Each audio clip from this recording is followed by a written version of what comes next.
அன்புமணியுடன் பேசியது குறித்த கேள்விக்கு பதிலளித்த பாமக நிறுவனர் ராமதாஸ், அது எல்லாம் பரம ரகசியம், அதை சொல்லக்கூடாது என்றார்.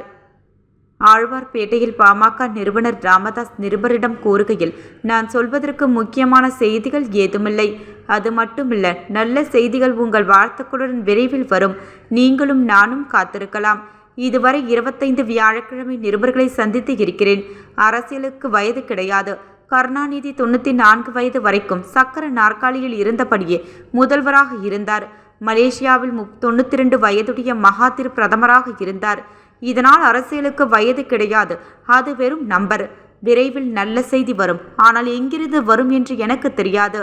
இங்கிருந்து வருமா, தோட்டத்திலிருந்து வருமா என்று தெரியாது. இவ்வாறு அவர் கூறினார்.